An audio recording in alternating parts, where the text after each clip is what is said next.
జీవితంలో దేని మీద ఆశ నేను ఆ అమ్మాయి మీద ఆశ పెంచుకున్నాను.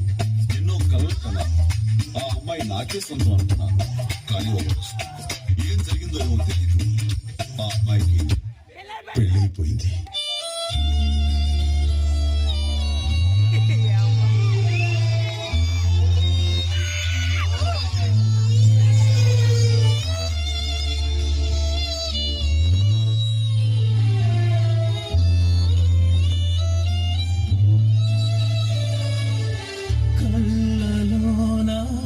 కలలు అన్నీ కథలుగానే మిగిలే కలలు దాటి రాను అంటూ కరిగిపోయనే